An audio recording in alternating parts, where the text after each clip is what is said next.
everyone, this is Nikki from the design team, and today I'm here to look at two different ways to use a stencil on one card. So we're going to look at a couple things. Here's the card that I made, and I used the same stencil in two different ways. We're going to be using the floating dot stencil. This is a new stencil from Scrappiness. I'm going to be using some of her alphabet dies. This is the Lowercase set that she has. Of course, I will link all this in the description. Make sure that if you hadn't done it yet, that you subscribe to the Scrappiness YouTube channel so you get all kinds of fun updates, and we would love to have you. So let's get right into this card.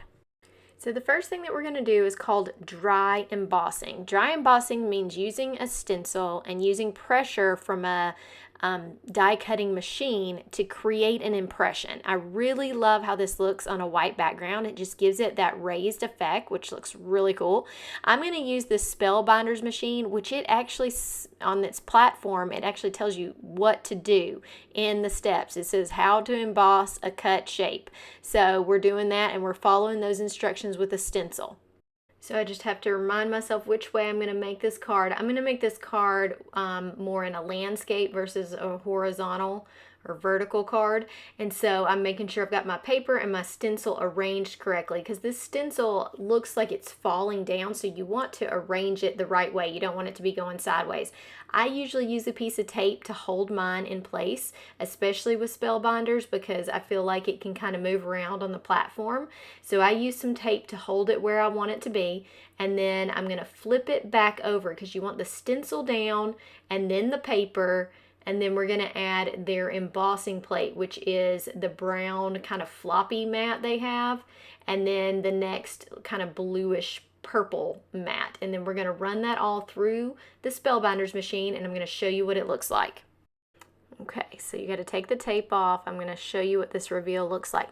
Now, if you want this impression to be even deeper, you could add some extra shims, but look at that. Doesn't that look so nice? It's very subtle, but it looks really cool. So I really enjoy doing this, and I'm going to set this piece apart and just set it off to the side, because now we're going to use our stencil for something else.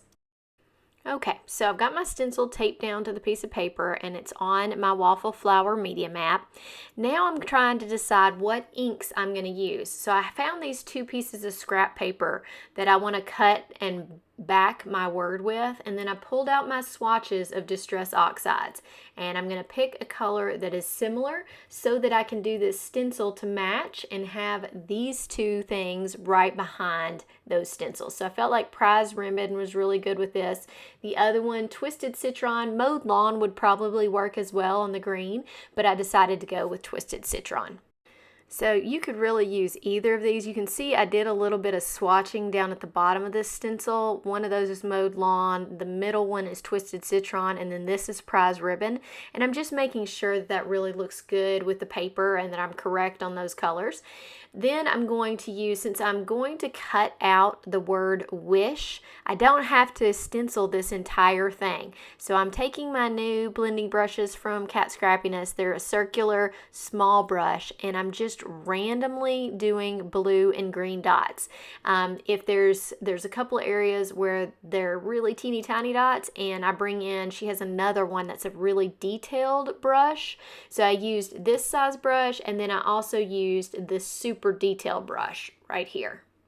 So you can see that one's real for those little bitty small things. That's nice, especially if you're not having to mask off your little holes, because if you use it too big of a brush, you're going to get your color into another opening of that hole. So here's the reveal. I know you don't want to watch me sit there and stencil. So here's the reveal, and you can see I've got lots of little dots here, and now I can cut my words out. There's a couple little places where I just got a piece of lint, but it looks really good, and that wish cut out of it's going to look awesome. So I'm going to line my wish up and just make sure that I've got lots of different dots on it. And you can kind of, if you've messed up a dot or messed up somewhere, that's nice, because you've got, you can move these letters around anywhere to get your, I guess what you'd say, your ideal dots. So I'm going to line this up, cut these out, and we'll go from there. So this is the same paper that we were looking at with our Distress Oxide chart. We were making sure we could match it. So I've got these blue and green letters, and then I stack these up and just glue them on the back, kind of offset so you can see a little bit of the color. And then I decided I needed some sparkles. So I did go and add a gold glitter to the back. So I'm going to show you what it looks like with the gold glitter. So it really has, with the front and these two colors, so it has a total of 4 pieces on the back. So that really raises this up and gives a great impact. Look at it with the gold. I love it with the gold. Okay, so I do this for all the letters, and then we will get our card put together. Look at that gold.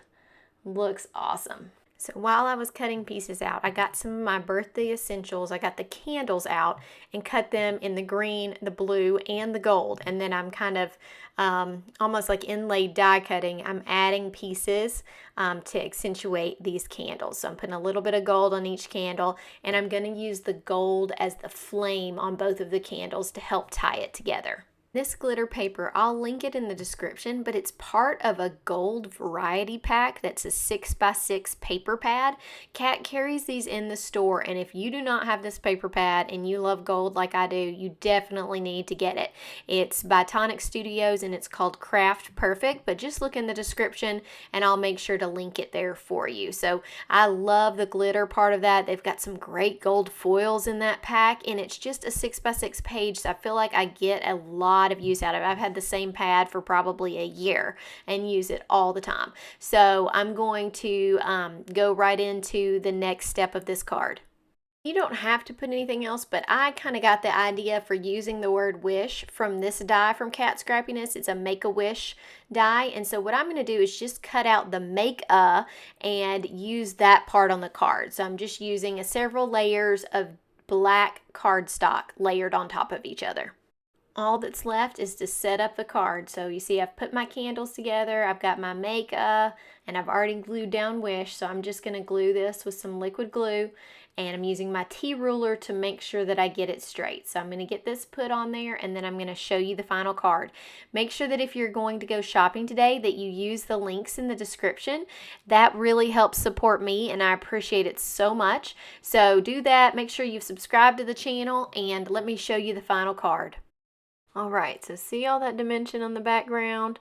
I'm going to put a black backing on it, but everything just stands up off this. It looks so nice. So I hope you enjoyed this card. I had a great time being here with you.